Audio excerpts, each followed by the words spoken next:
only my iPad to edit my videos for 1 month. I said I was coming back in a week. I needed a little bit longer. I actually recorded this video once before, weeks ago, but I kind of wanted to wait a little longer before we put this out, before we talked about this, because there are some things that we do need to go over. There are good things about editing on the iPad, but there are some problems. Now, is it enough that I'm gonna have to go back to my MacBook? We'll see about that. But today we are gonna talk about my experience editing video on the iPad. I was gonna do everything. I was gonna talk about Photoshop and Lightroom, but I think we're gonna save those for other videos. There's definitely a ton to talk about with just those. But before we do get started, I do wanna thank you guys for subscribing to this channel. I said last time I wanted to get to 50 subscribers. We're at 40. And we're at 122, I think. If you haven't subscribed, make sure you do. But let's jump into this. I made a little bit of a pros and cons list. Now, there are a lot of great things about editing on the iPad, a ton. And to be honest, it's where I'm definitely gonna stay. My MacBook is still in the picture for a few things here and there, and we're gonna discuss all that as we go, but we're gonna start out with the pros. I wanna talk about just cutting up footage in Final Cut Pro on the iPad, because man, it is so much more intuitive. It's so much easier. I'm so much faster at cutting it up. But not only is it full touchscreen, which makes it way easier to zoom in, zoom out, you know, point things where you need them to go, but I also have the Apple Pencil, which makes this a million times better. It's so fast. I can cut up footage probably twice as fast as I was cutting it up on my MacBook. That's huge for me because I do cut up a lot of footage, so that really helps me out. That makes things a lot faster. I really like that. As I mentioned, the pen in general, just being able to use the touchscreen and not have to use a trackpad or a mouse, it's just so much faster with the touchscreen, the pencil. It makes my workflow on everything I do just that much easier and honestly that much more enjoyable. Now I know this next one's not gonna apply to everyone. This is gonna kind of be my own personal situation with this, but I'm coming from an older MacBook that doesn't even have an M1 chip. So going from this to the M2 chip, the speed it's night and day. I can edit so much faster just because I'm not waiting on things to render. I don't have, you know, the beach ball of death showing up every 10 minutes. I literally would just sit and wait. I would sit right here and just watch the screen and wait. Sometimes 5 minutes for this thing to catch up with what I'm doing. I have not had any problems at all with speed with the iPad. Obviously with the M2 chip, it's gonna be super fast, but I haven't had an issue at all. I can do whatever I want to the timeline, whether it's rolling, whether it's not. I couldn't even do that with the MacBook. If I tried to move the timeline, it would disappear. If the video was actually playing and I moved the timeline over to see what was coming up, it was just blank. It couldn't even display it. So that was a huge problem. I don't have that anymore. Again, this is kind of just my own personal experience because I'm coming from such an older MacBook. If you have an M1 MacBook, you're probably not gonna have that problem at all. But for me, that was huge. Very big thing. Another thing that's probably gonna be my own personal experience is the multicam editing.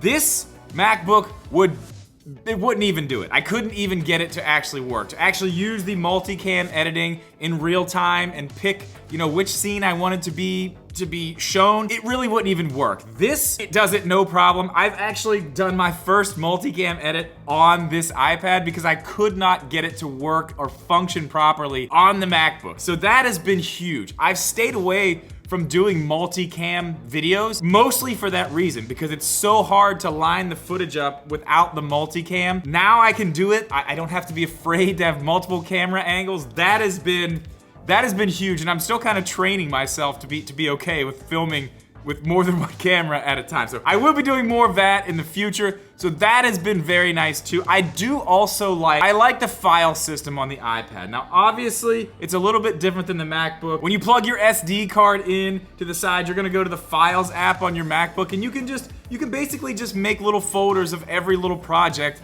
in there. It's very simple. I mean, I know it's about the same on the MacBook, but to me, I like this system a little better. Everything's a little more easy to keep track of. Then you can just go over to Final Cut, make a new project, and bring the things in from there. I really like the way it's set up. It's very quick.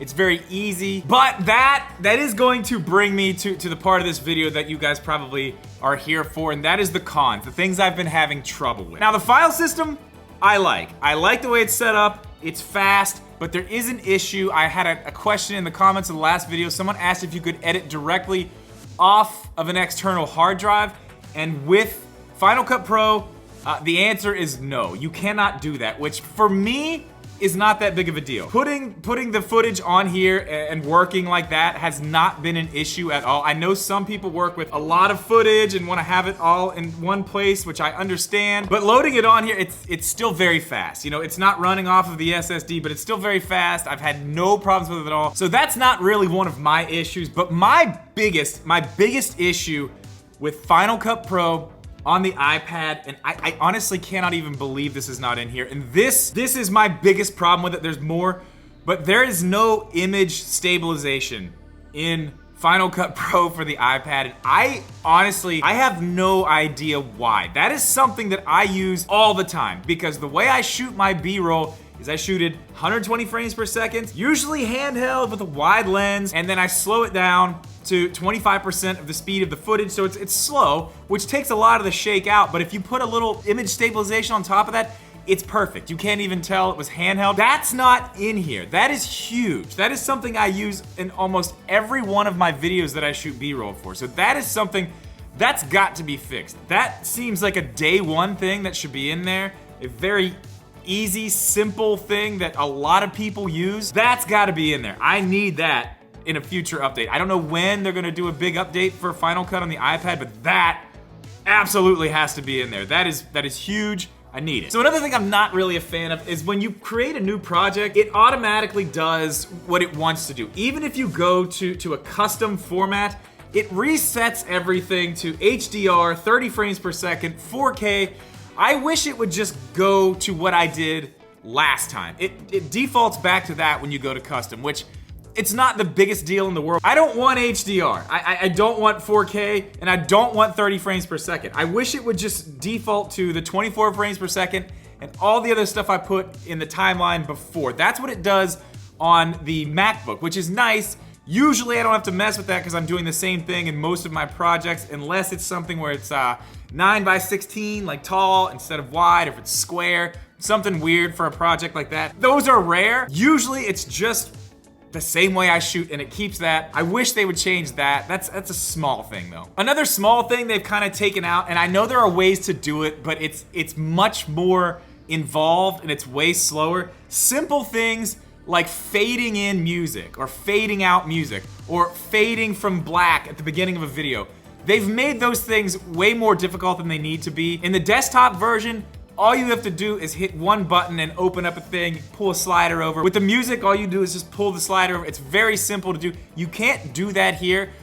Very small things, you have to do so many more steps to get that to happen, which I don't like. Those are, again, little tiny simple things that I feel like should have been in here from the start. I do have faith that these things are going to be fixed, but I really need them to do it quickly. I need them to fix these fast. Another thing, this is kind of a big thing too, they need to fix. There's no plugins, so I do this zoom in and zoom out, which you're probably seeing here. That is a plugin that is on the desktop version, so I actually have to take the footage and move it back to the desktop version to put that on after the fact, but I do want to go back to a Pro. It is very easy to move your projects from the iPad over to the Mac. There's an option when you're exporting to just make it into a file that you can send directly over to the Mac. You can airdrop it right over. It is very, very easy to do. I really do like the fact that they make it easy to get over there. I just don't want to have to go back over there. So I am having to go back over to the Mac for certain things. But there is one other thing that's very, very good about editing on the iPad. Now, a lot of the video work I do off of YouTube is all uploaded to one app. So when I was doing that on the Mac, I would have to, export my file, and then I would usually just airdrop it over to my phone and then upload it to the app that way. Doing this on the iPad, I have that app on the iPad, so I can just export my video, open the app, go right into my videos and just upload it straight to the app. That does save me a little bit of time.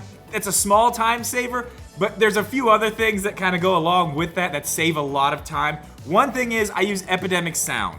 Now this I thought was very cool. Epidemic Sound has an app. It's right here on the iPad. So I can go right into Epidemic sound here. I can pick a song and then hit download, and it gives me the option just to take it right to Final Cut Pro right there. So you don't have to actually download it anywhere else and then go get it and take it to Final Cut. You click that and then it'll ask you just what project you want to drop it into. You can drop it right into the project from there. That is actually very cool, and I do a lot of voiceovers in my other work, so I do those downstairs on the PC. That's where my microphone is. I do a lot of the voiceover stuff there, and then I save those to Dropbox. So then I can actually go to Dropbox here and do the same thing. I can just open it right in to whatever timeline I'm working on. So that type of stuff has been really good. That saved me a lot of time, you know, moving things from place to place to place to place. It's all just kind of integrated into Final Cut, not really into it. It's just kind of the Apple ecosystem. It just works well.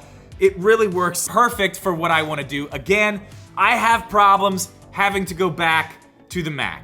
There are certain things that have to be done that way. I don't like it. I hope they fix it. But all in all, other than the little fixes that I told you I have to go over there and make, I have been editing all my videos for this entire month on my iPad. I am going to continue to do that. As I said, I have been using Lightroom on here. I have been using Photoshop on here. I'm gonna have videos on both those things and how I feel about them coming up on this channel. We're gonna have a lot more stuff too. I think I wanna do a cable management video. How would you feel about that? I feel like we need to do some cable management videos on different levels. Like some easy hack stuff to like pro level cable management, because I have a lot of cable management that I need to take care of. But again, that's for another video. That is gonna do it for this one. If you have questions about any of this stuff, leave them in the comments. I will definitely get back to you. Make sure if you're not subscribed to this channel that you get subscribed. If you already are, I appreciate it. Thanks for watching, and we will see you in the next one. Later.